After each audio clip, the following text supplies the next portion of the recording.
Баршаларыңызға ассалаумағалейкум. 30 жылғы биліктің былығы ашылып жатыр.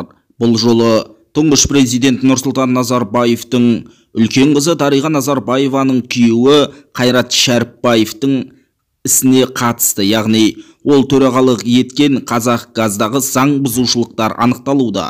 Сонымен, үкімет сағатында Жаркешев мырза мәжілісте былай деген болатын: бүгінде 937 миллиард теңгеден аса сомаға делдалдық схемалар мен қаржылық заң бұзушылықтар анықталды. Оның ішінде құқық қорғау органдары 123 миллиард теңгенің заң бұзушылықтарын анықтады, дейді Жаркешев.